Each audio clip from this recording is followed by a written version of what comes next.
ನಮಸ್ಕಾರ. ಕರ್ನಾಟಕ ದಿನಗೆ ಸ್ವಾಗತ. ನಾನು ಲತಾ ಧರ್ಮರಾಜ್. ಈಗ ಹೆಡ್ಲೈನ್ಸ್.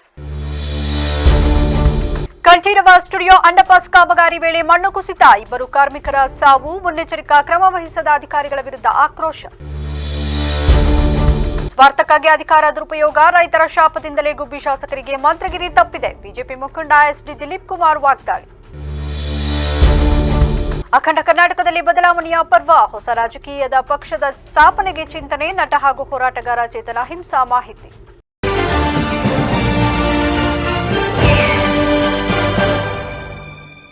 ಬೆಂಗಳೂರಿನ ಕಂಠೀರವ ಸ್ಟುಡಿಯೋ ರಸ್ತೆಯಲ್ಲಿ ಘೋರ ದುರಂತ ನಡೆದಿದೆ. ಅಂಡರ್ಪಾಸ್ ಕಾಮಗಾರಿ ವೇಳೆ ಏಕಾಏಕಿ ಮಣ್ಣು ಕುಸಿದು 2 ಕಾರ್ಮಿಕರು ಸಾವನ್ನಪ್ಪಿದ್ದಾರೆ. ಕಂಠೀರವ ಸ್ಟುಡಿಯೋ ಮುಂಭಾಗ ಹಾಗೂ ಡಾ ರಾಜ್ಕುಮಾರ್ ಪುಣ್ಯಭೂಮಿ ಬಳಿ ನಡೆಯುತ್ತಿದ್ದ ರಸ್ತೆ ಕಾಮಗಾರಿ ವೇಳೆ ಈ ಭೀಕರ ದುರಂತವೊಂದು ಸಂಭವಿಸಿದೆ. ಅಂಡರ್ಪಾಸ್ ಕಾಮಗಾರಿಗಾಗಿ ರಸ್ತೆಯಲ್ಲಿ ಸುಮಾರು 20 ಅಡಿ ಆಳದವರೆಗೆ ಮಣ್ಣನ್ನು ಅಗೆಯಲಾಗಿತ್ತು. ಇಂದು ಎಂದಿನಂತೆ ಕಾರ್ಮಿಕರು ಕಾಮಗಾರಿಯಲ್ಲಿ ತೊಡಗಿಸಿಕೊಂಡಿದ್ದಾಗ ಮೇಲಿಂದ ಏಕಾಏಕಿ ಮಣ್ಣಿನ ತಡೆಗೋಡೆ ಕುಸಿದು ಬಿದ್ದಿದೆ. ಈ ವೇಳೆ ಸ್ಥಳದಲ್ಲಿದ್ದ 5 ಕಾರ್ಮಿಕರು ಮಣ್ಣಿನ ಅಡಿಯಲ್ಲಿ ಸಿಲುಕಿ ಉಸಿರಾಡಲಾಗದೆ ನರಳಾಡಿದ್ದಾರೆ. ಸಿಬ್ಬಂದಿ ಹಾಗೂ ಸಾರ್ವಜನಿಕರ ಸಮಯ ಪ್ರಜ್ಞೆಯಿಂದ ಮಣ್ಣಿನಡಿಯಲ್ಲಿ ಸಿಲುಕಿದ್ದ 3 ಕಾರ್ಮಿಕರನ್ನ ಸುರಕ್ಷಿತವಾಗಿ ಹೊರತೆಗೆಯಲಾಗಿದೆ. ದುರದೃಷ್ಟವಶಾತ್ 2 ಕಾರ್ಮಿಕರು ಮಣ್ಣಿನ ಅಡಿಯಲ್ಲಿ ಸಿಲುಕಿ ಸಾವನ್ನಪ್ಪಿದ್ದಾರೆ. ರಸ್ತೆಯಲ್ಲಿ ಅಂಡರ್ಪಾಸ್ ಕಾಮಗಾರಿಗಾಗಿ 20 ಅಡಿಯಷ್ಟು ಮಣ್ಣು ತೋಡಲಾಗಿತ್ತು. ಆದರೆ ಕೆಲಸ ಮಾಡುವಾಗ ಏಕಾಏಕಿ ಮಣ್ಣು ಕುಸಿದಿದೆ. ಈ ವೇಳೆ ಮಣ್ಣಿನಲ್ಲಿ ಸಿಲುಕಿಕೊಂಡಿದ್ದ ಪರಿಮಳ್ ಸ್ಥಳದಲ್ಲೇ ಮೃತಪಟ್ಟರೆ ಸೋನರಾಮ್ ಎಂಬಾತ ಆಸ್ಪತ್ರೆಯಲ್ಲಿ ಅಸುನೀಗಿದ್ದಾರೆ ಎಂದು ತಿಳಿದುಬಂದಿದೆ. ಘಟನೆಯಲ್ಲಿ ಸ್ಥಾನಂದ್, ಸುನಿಲ್, ಇಮ್ತಿಯಾಜ್ ಗಾಯಗೊಂಡಿದ್ದಾರೆ. ಕಾರ್ಮಿಕರು ಒರಿಸ್ಸಾ, ಜಾರ್ಖಂಡ್, ಪಶ್ಚಿಮ ಬಂಗಾಳದವರು ಎಂದು ತಿಳಿದುಬಂದಿದೆ ಎಂದು ಮಾಹಿತಿ ನೀಡಿದರು. ಸುಮಾರು 11 ಗಂಟೆ ಸುಮಾರಿಗೆ ನಂದಿನಿ ಲೇಔಟ್ ಪೊಲೀಸ್ ಠಾಣಾ ವ್ಯಾಪ್ತಿಯ ಈ ಒಂದು ಅಂಡರ್ ಬ್ರಿಡ್ಜ್ ವರ್ಕ್ ನಡೀತಾ ಇದೆ. ಇಲ್ಲಿ ಒಂದು ಘಟನೆ ನಡೆದಿದೆ. ಈ ಘಟನೆಯಲ್ಲಿ ಏನಂದರೆ ಈ ಒಂದು 5 ಜನ ಕಾರ್ಮಿಕರು ಕೆಲಸ ಮಾಡ್ತಾಯಿದ್ರು. ಅಲ್ಲೇನು ನೀರಿತ್ತು, ಆ ನೀರು ತೆಗೆಯುವಂಥ ಕೆಲಸ ಮಾಡ್ತಾಯಿದ್ರು. ಆ ಸಮಯದಲ್ಲಿ ಮಡ್ ವಾಲ್ ಕುಸಿದು ಅವ್ರ ಮೇಲೆ ಬಿದ್ದಿದೆ. 3 ಜನ ಅಲ್ಲಿಂದ ತಕ್ಷಣ ಓಡಿ ಹೊರಗಡೆ ಬಂದಿದ್ದಾರೆ. ಇನ್ನಿಬ್ಬರು ಆ ಮಣ್ಣಲ್ಲಿ ಸಿಕ್ಕಾಕೊಂಡಿದ್ರು. ಅದರಲ್ಲಿ ಒಬ್ಬರಿಗೆ ಸ್ವಲ್ಪ ಇಂಜುರಿ ಆಗಿದೆ ಅಂತ ಇಮಿಡಿಯೇಟ್ಲಿ ಹಾಸ್ಪಿಟ್ಲಿಗೆ ಶಿಫ್ಟ್ ಮಾಡಲಾಗಿತ್ತು. ಅವರು ಹಾಸ್ಪಿಟ್ಲಲ್ಲಿ ಡೆತ್ ಆಗಿದ್ದಾರೆ. ಇನ್ನೊಬ್ಬರು ಒಳಗಡೆ ಸಿಕ್ಕಾಕೊಂಡು ಮೃತಪಟ್ಟಿದ್ದಾರೆ ಅಂತ ಪ್ರಾಥಮಿಕ ಮಾಹಿತಿಯಿಂದ ಗೊತ್ತಾಗಿದೆ. ಈಗಲೂ ಕೂಡ ಕಾರ್ಯಾಚರಣೆ ನಡೀತಾ ಇದೆ.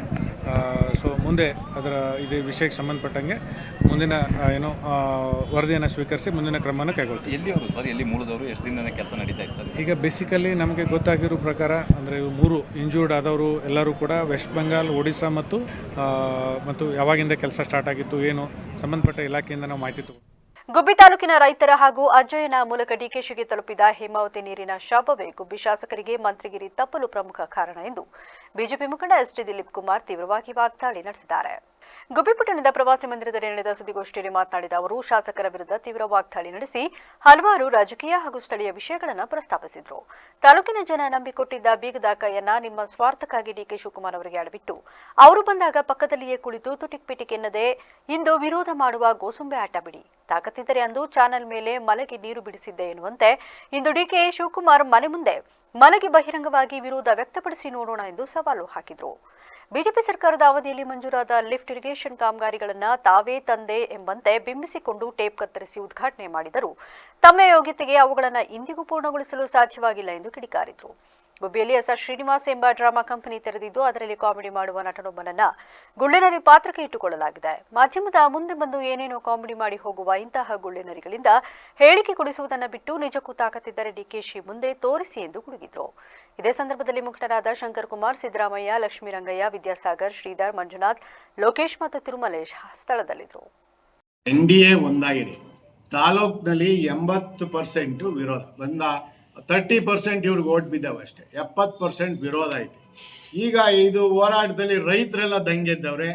ಯಾವುದೇ ಕಾರಣಕ್ಕೂ ನನಗೆ ಉಳುವಿಲ್ಲ ಅಂತೇಳಿ ಸುಮ್ಮನೆ ಅಡ್ಡೇಟಿ ಮೇಲೆ ಗುಡ್ಡೇಟು ಬೌಲಿಂಗ್ ಸುಮ್ಮನೆ ಹೊಡೆಯೋದು. ಕಲ್ಲ ಮೈಂಗಿಡಕ್ಕೆ ಕಲ್ಲು ಬಿದ್ರು ಮೈಂಕಾಯಿ ಬೀಳಿ, ಇಲ್ಲ ಅಂದ್ರೆ ಅಮಿತ್ ಶಾ ಮಾಡಕ್ಕೆ ಹೋಗಿದ್ರಿ, ಇವ್ರಿಗೆ ಸೋಮಣ್ಣವ್ರು ಮಾಡಕ್ಕೆ ಹೋಗಿದ್ರಿ, ಇವನೇ ಮೇಲೆ ಬಿದ್ದು ಹೋಗಿರ್ತಾನೆ, ನನಗೆ ಹಿಂಗಾಗ್ಬಿಟ್ಟೈತೆ ಹಂಗಾಗ್ಬಿಟ್ಟೈತೆ ಅಂತ. ಈಗ ಕುಮಾರಸ್ವಾಮಿ ಜ್ಞಾಪಕ ಬಂದಿದೆ. ಕುಮಾರಸ್ವಾಮಿ ನನಗೆ ಮಂತ್ರಿಗಿರಿ ಕೊಟ್ಟಿದ್ದು ಅವತ್ತೆಲ್ಲೋಗಿತ್ತು, ಅದಿವಾಗ ಅವತ್ತೆಲ್ಲೋಗಿತ್ತು. ಸುಮ್ಮನೆ ಈ ಗೋಸಿಂಬೆ ಆಟಗಳು ಬಿಟ್ಟು ತಾಲೂಕು ಜನ ನೋಡ್ತಾವ್ರೆ ನಿನ್ನ ಡ್ರಾಮಾ ಕಂಪ್ನಿ ನಾಟಕವ. ಹಂಗಿದ್ದಿದ್ರೆ ತಾಲೂಕಲ್ಲಿ ದಂಗೆದ್ದೇಳ್ಬೇಕಾಯ್ತು. ನೀನು ಏನಾರು ಹೇಮಾವತಿ ಹೋರಾಟಕ್ಕೆ ಬಂದಿದ್ರೆ ಇವತ್ತು ತಾಲೂಕಲ್ಲಿ ದಂಗೆದ್ದಿರೋದು ನಮ್ಮ ವಾಸಣ್ಣಗೆ ಮಂತ್ರಿಗಿರಿ ಕೊಡಬೇಕು ಅಂತ. ಎಲ್ರಿ ಯಾರು ಕೇಳೋರೇ ಇಲ್ಲ, ದಿಕ್ಕೇ ಇಲ್ಲ, ಜನ ವಿರೋಧಿ ಶುರುವಾಗೈತೆ. ಹಂಗಾಗಿ ಇವತ್ತು ನಂದು ಹೇಮಾವತಿ ಎಕ್ಸ್ಪ್ರೆಸ್ ಕೆನಲ್ಗೆ ವಿರೋಧ ಐತೆ ಅಂತ ಹೇಳ್ತಾ ಇರೋದು. ಇದೆ ಜನ ನೋಡ್ತಾ ಇರ್ತಾರೆ, ಯಾರು ಮೂಡಾತಂಬಿಲ್ಲ. ನಮ್ಮ ರೈತರುಗಳು ಕಷ್ಟ ಬಿದ್ದವ್ರೆ, ಅಡಿಕೆ ತೋಟಗಳು ಹೋಗ್ತಾವೆ, ಒಡವೆ ಪಡವೆ ಅಡ ಇಕ್ಕಿ ಬೋರ್ಗಳು ಕೊರೆಸ್ತಾವ್ರೆ. ಬ್ಯಾಂಕ್ ಹೋದ್ರೆ ಸಾಲ ಕೊಡ್ತಿಲ್ಲ, ಯಾತ್ರ ಕಟ್ತೀಯ ಅಂತಾರೆ. ಅಡಿಕೆ ಗಿಡ ಒಣಗೋದ್ರೆ ಯಾತ್ರ ಕಟ್ತೀಯಪ್ಪ ಅಂತಾರೆ ಬ್ಯಾಂಕಲ್ಲಿ ಸಾಲ ಕೊಡೋಕ್ಕೆ. ಏನು ಮಾಡ್ಬೇಕು ನಮ್ಮ ರೈತರು? ರೈತರ ಶಾಪ ತಟ್ಟುತ್ತೆ. ಇನ್ನೂ ಏನು ಕಂಡೆ ನೋಡಿವಂತೆ ಮುಂದೆ. ರಾಜ್ಯದ 224 ಕ್ಷೇತ್ರಗಳಲ್ಲಿ ಪ್ರಾದೇಶಿಕ ನ್ಯಾಯ ಒದಗಿಸುವ ನಿಟ್ಟಿನಲ್ಲಿ ಹೊಸ ರಾಜಕೀಯ ಪಕ್ಷದ ಅವಶ್ಯಕತೆ ಇದ್ದು 2028ರ ವಿಧಾನಸಭಾ ಚುನಾವಣೆಯನ್ನು ಗುರಿಯಾಗಿಸಿಕೊಂಡು ಯುವಕರು ಹಾಗೂ ವಿದ್ಯಾರ್ಥಿಗಳನ್ನು ಒಳಗೊಂಡ ಹೊಸ ಪ್ರಾದೇಶಿಕ ಪಕ್ಷಕ್ಕೆ ಅಡಿಪಾಯ ಹಾಕಲಾಗುವುದು ಎಂದು ನಟ ಹಾಗೂ ಹೋರಾಟಗಾರ ಚೇತನ್ ಅಹಿಂಸಾ ತಿಳಿಸಿದ್ದಾರೆ.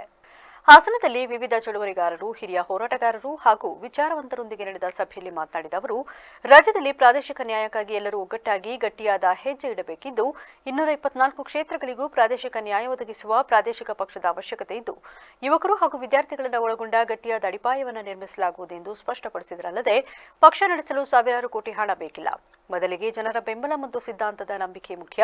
2028ರ ಎಂಎಲ್ಎ ಚುನಾವಣೆಯನ್ನು ಗಮನದಲ್ಲಿಟ್ಟುಕೊಂಡು ಈಗಿನಿಂದಲೇ ತಳಮಟ್ಟದಿಂದ ಸಂಘಟನೆ ಆರಂಭಿಸಿದ್ದು, ಸ್ಥಳೀಯವಾಗಿ ಒಳ್ಳೆಯ, ಪ್ರಾಮಾಣಿಕ ಹಾಗೂ ಜನಪರ ಹಿನ್ನೆಲೆಯುಳ್ಳ ಸಮರ್ಥ ಅಭ್ಯರ್ಥಿಗಳನ್ನು ಕಣಕ್ಕಿಳಿಸಲಾಗುವುದು. ಡಾ ಬಾಬಾ ಸಾಹೇಬ್ ಅಂಬೇಡ್ಕರ್ ಅವರ ಮಾದರಿಯಲ್ಲಿ ಸಮಾಜ ನಿರ್ಮಾಣಕ್ಕಾಗಿ ಈ ಪಕ್ಷ ಶ್ರಮಿಸಲಿದೆ.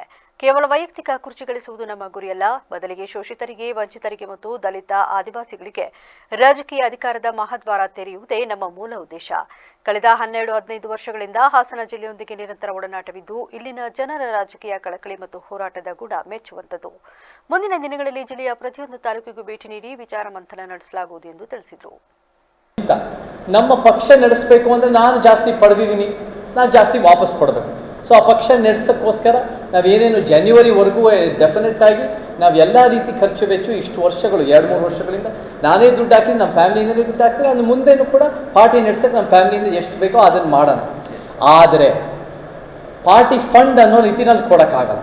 ನಿಮ್ಮ ಹತ್ರ 224 ಕ್ಷೇತ್ರಗಳಲ್ಲೂ ಪಾರ್ಟಿ ಫಂಡ್ ಕೊಡಬೇಕು ಅಂದರೆ ನಿಮ್ಮ ಹತ್ರ 100 ಅಲ್ಲ 1000 ಕೋಟಿ ಇರಬೇಕು. 1000 ಕೋಟಿ ಇರಬೇಕು ಅಂದರೆ ನೀವು ಏನು ಮಾಡಬಾರದು ಮಾಡಿರ್ಬೇಕು. ಸೊ ಆ ರೀತಿ ದುಡ್ಡು ಬರಬೇಕು ಅಂದರೆ ಸೊ ಆ ರೀತಿಯೂ ನಾವು ಕೊಡೋಕ್ಕಾಗಲ್ಲ. ನಾವೇನು ಕೊಡ್ಬೋದು, ಪ್ರತಿಯೊಂದು ಕ್ಷೇತ್ರದಲ್ಲೂ ಕೂಡ ಆ ಒಂದು ಕ್ಯಾಂಡಿಡೇಟ್ ನಿಮ್ಮೆಲ್ಲರ ಕಡೆಯಿಂದ ಬಂದರೆ, ನೀವೆಲ್ಲರೂ ಕೂಡ ಅನೇಕ ದಶಕಗಳಿಂದ ಜನಪರ ಕೆಲಸ ಮಾಡಿದ್ದೀರಾ, ನೀವು ಒಂದು ವಿಶ್ವಾಸಾರ್ಹತೆ ಗಳಿಸ್ಕೊಂಡಿದ್ದೀರಾ, ಜನನೂ ಕೂಡ ನೀವು ಯಾವುದಕ್ಕಾದ್ರೂ ನಿಂತ್ಕೊಳ್ತೀರಾ ಅಂದರೆ ಅವರು ಕೂಡ ಇಲ್ಲ ಒಳ್ಳೇದಕ್ಕೆ ಮಾಡ್ತಾರೆ, ಒಳ್ಳೆ ಜನಪರ ಮಾಡ್ತಾರೆ ಅನ್ನೋ ಒಂದು ಕಾನ್ಫಿಡೆನ್ಸ್ ಇರುತ್ತೆ.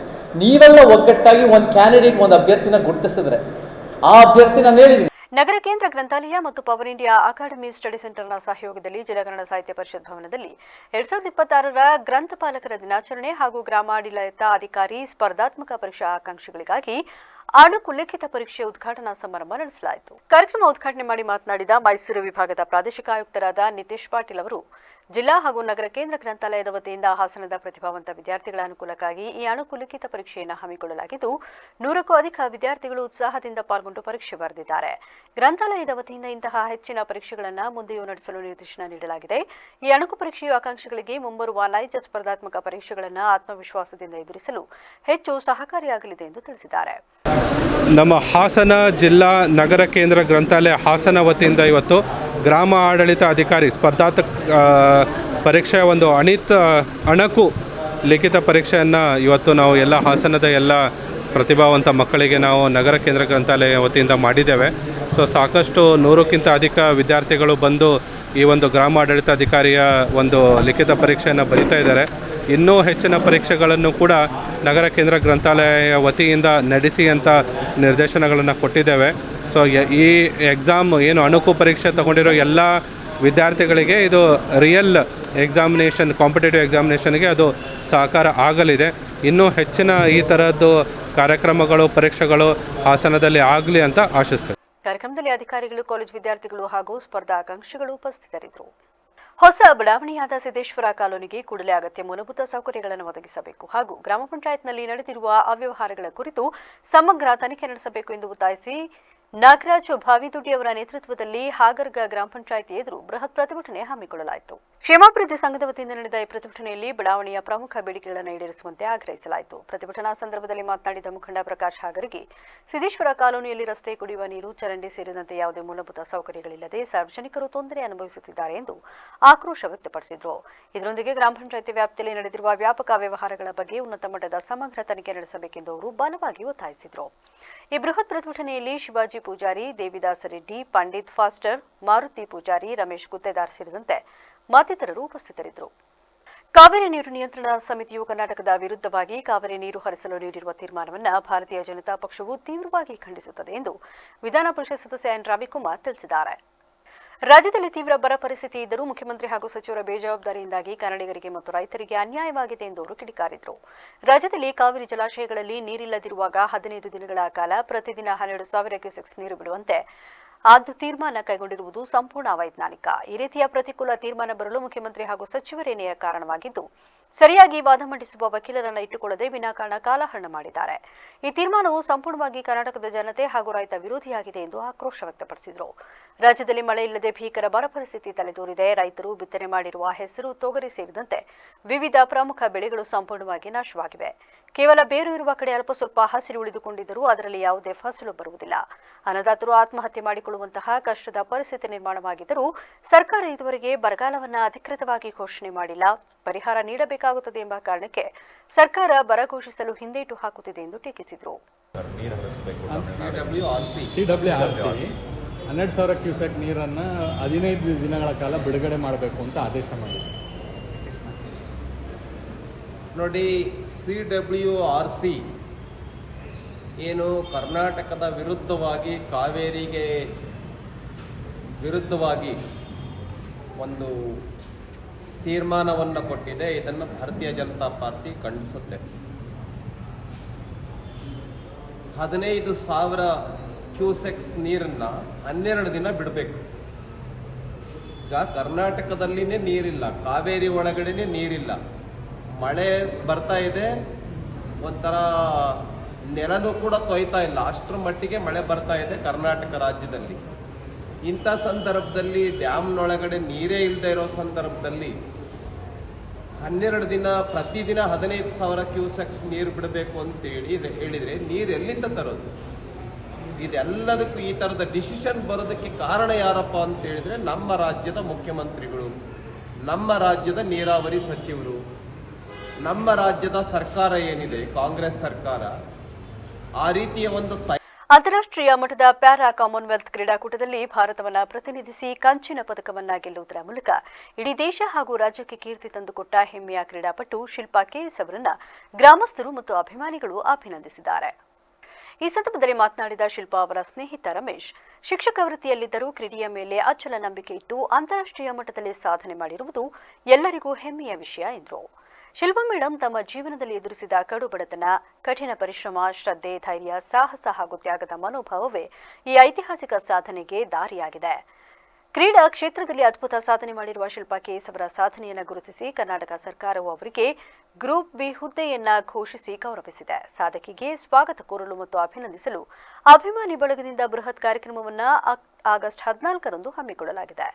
ಬಿಳಿಕೆರೆಯಿಂದ ಕೆಆರ್ ನಗರದವರೆಗೆ ಬೈಕ್ ರ್ಯಾಲಿಯ ಮೂಲಕ ವಿಜಯ ಯಾತ್ರೆಯೊಂದಿಗೆ ಶಿಲ್ಪಾ ಅವರನ್ನು ಸ್ವಾಗತಿಸಲಾಗುವುದು. ಕೆಆರ್ ನಗರದ ನಾಮಧಾರಿ ಸಮುದಾಯ ಭವನದಲ್ಲಿ ಎಲ್ಲ ಅಭಿಮಾನಿಗಳು ಹಾಗೂ ಗ್ರಾಮಸ್ಥರ ನೇತೃತ್ವದಲ್ಲಿ ಬೃಹತ್ ಅಭಿನಂದನಾ ಕಾರ್ಯಕ್ರಮವನ್ನು ಹಮ್ಮಿಕೊಳ್ಳಲಾಗಿದೆ.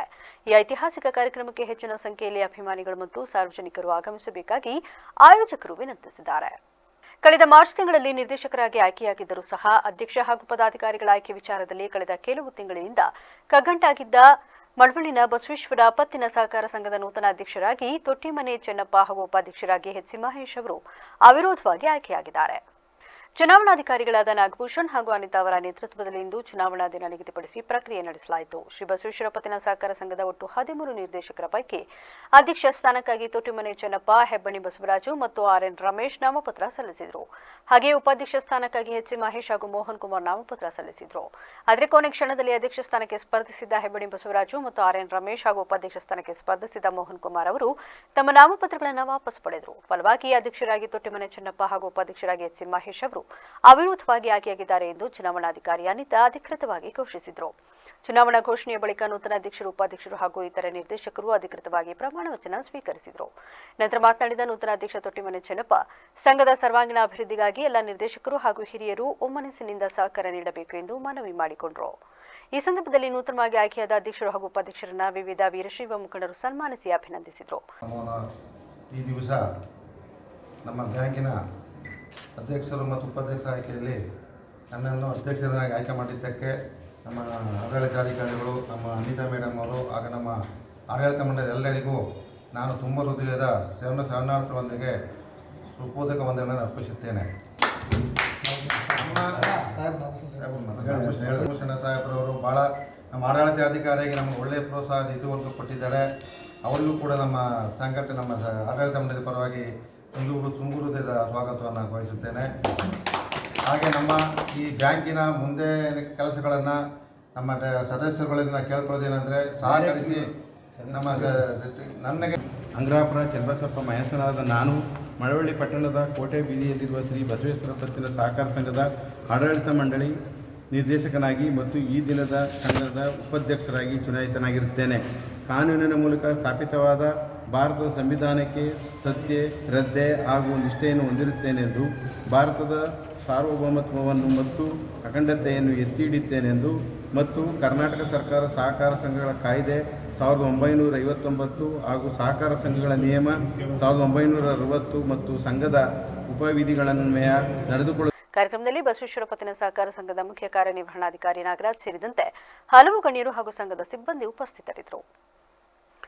ಕೆರೆಕಟ್ಟೆಗಳಲ್ಲಿ ನೀರಿಲ್ಲದೆ ಸಾರ್ವಜನಿಕರು, ಜಾನುವಾರುಗಳು ಹಾಗೂ ಬೇಸಾಯಕ್ಕೆ ತೀವ್ರ ತೊಂದರೆಯಾಗುತ್ತಿದ್ದು, ಕೂಡಲೇ ನದಿಗಳಿಂದ ನೀರು ಹರಿಸಿ ಕೆರೆಗಳನ್ನು ತುಂಬಿಸಬೇಕು ಎಂದು ಕರ್ನಾಟಕ ರಾಜ್ಯ ರೈತ ಸಂಘದ ಮೂಲ ಸಂಘಟನೆಯ ಮೈಸೂರು ಜಿಲ್ಲಾಧ್ಯಕ್ಷ ಬನ್ನೂರು ನಾರಾಯಣಗೌಡ ಸರ್ಕಾರವನ್ನು ಆಗ್ರಹಿಸಿದ್ದಾರೆ. ನರಸೀಪುರ ತಾಲೂಕಿನ ಬನ್ನೂರು ಹೋಬಳಿ ಅಗಡಿ ಭಾಗದ ನೇರಲ್ಕೆರೆ ಗ್ರಾಮದ ಮರಯನ್ನ ಕೆರೆಗೆ ನೀರು ತುಂಬಿಸುವಂತೆ ಒತ್ತಾಯಿಸಿ ಸ್ಥಳದಲ್ಲಿ ಪ್ರತಿಭಟನೆಯನ್ನು ಹಮ್ಮಿಕೊಳ್ಳಲಾಯಿತು.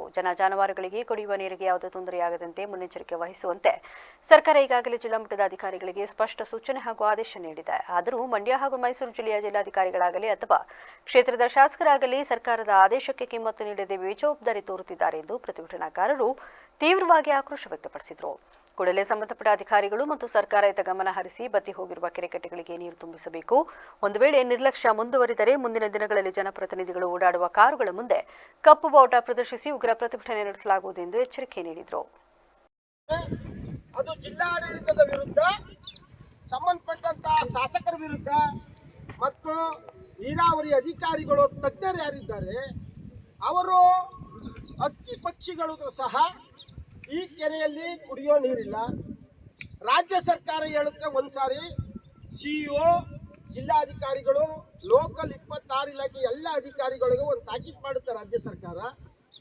ಯಾವುದೇ ಕೆರೆಗಳಲ್ಲಿ ನೀರಿಲ್ಲದಂಗೆ, ಅಂತರ್ಜಲ ಬತ್ತೋಗದಂಗೆ, ಕುಡಿಯೋ ನೀರಿಗೆ, ಜಾನುವಾರುಗಳಿಗೆ ರಕ್ಷಣೆ ಮಾಡಬೇಕಾದ್ದು ಎಲ್ಲ ಅಧಿಕಾರಿಗಳ ಕರ್ತವ್ಯ ಇರುತ್ತೆ.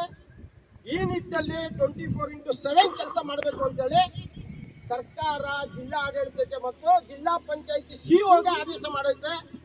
ಆ ಪ್ರಕಾರ ಅವರು ಎಲ್ಲ ಅಧಿಕಾರಿಗಳನ್ನ ಕೂರಿಸಿ ಪಾಠ ಹೇಳಬೇಕಾಗಿತ್ತು. ಯಾವ್ಯಾವ ಕೆರೆಗಳಲ್ಲಿ ಎಷ್ಟೆಷ್ಟು ಕ್ಯೂಸೆಸ್ ನೀರೈತೆ, ಎಷ್ಟೆಷ್ಟು TMC ನೀರು ತುಂಬುತ್ತೆ.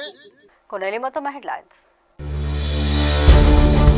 ಕಂಠೀರವ ಸ್ಟುಡಿಯೋ ಅಂಡರ್ಪಾಸ್ ಕಾಮಗಾರಿ ವೇಳೆ ಮಣ್ಣು ಕುಸಿತ, 2 ಕಾರ್ಮಿಕರ ಸಾವು, ಮುನ್ನೆಚ್ಚರಿಕಾ ಕ್ರಮ ವಹಿಸದ ಅಧಿಕಾರಿಗಳ ವಿರುದ್ಧ ಆಕ್ರೋಶ. ಸ್ವಾರ್ಥಕ್ಕಾಗಿ ಅಧಿಕಾರ ದುರುಪಯೋಗ, ರೈತರ ಶಾಪದಿಂದಲೇ ಗುಬ್ಬಿ ಶಾಸಕರಿಗೆ ಮಂತ್ರಿಗಿರಿ ತಪ್ಪಿದೆ, ಬಿಜೆಪಿ ಮುಖಂಡ SD ದಿಲೀಪ್ ಕುಮಾರ್ ವಾಗ್ದಾಳಿ. ಅಖಂಡ ಕರ್ನಾಟಕದಲ್ಲಿ ಬದಲಾವಣೆಯ ಪರ್ವ, ಹೊಸ ರಾಜಕೀಯದ ಪಕ್ಷದ ಸ್ಥಾಪನೆಗೆ ಚಿಂತನೆ, ನಟ ಹಾಗೂ ಹೋರಾಟಗಾರ ಚೇತನ ಹಿಂಸಾ ಮಾಹಿತಿ. ಇದಾಗಿತ್ತು ಇಲ್ಲಿವರೆಗಿನ ನ್ಯೂಸ್ ಅಪ್ಡೇಟ್ಸ್. ನಿರಂತರ ಸುದ್ದಿಗಾಗಿ ನೋಡ್ತಾರೆ BBC ನ್ಯೂಸ್. ಇದು ಜನರ ಧ್ವನಿ. ಸತ್ಯದ ಕಡೆ ನಮ್ಮ ನಡೆ.